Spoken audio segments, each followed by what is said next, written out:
После 3 години неуспешна работа во земја каде што железничкиот транспорт системски е уништуван, додека колективниот превоз сведен на непостоечко ниво, директорот на Македонски железници и инфраструктура вчера попладнето поднел оставка од позицијата на институцијата со која раководи.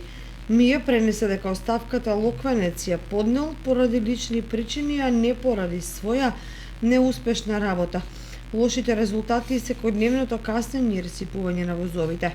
Поставката вели: поставката фали само уште некаков извештај што затекнал Локвенец во Македонски железници кога ја преземал функцијата, а што оставил на заминување за да може да се оцени неговата работа. Како што недостасува каква и да е програма или план за тоа што ќе преземе и како ќе раководи ново назначениот директор за евентуално да се ја подобри состојбата.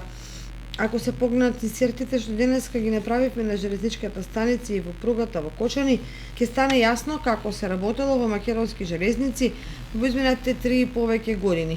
Како тргнало, децата ќе може да видат воз само на телевизија или во сликовница, бидејќи во Кочани тој одамна не се обраќа. Парадоксот да биде поголем, нашата држава инвестира огромни средства за железничко поврзување со Бугарија, додека истовремено постоечката инфраструктура се распаѓа.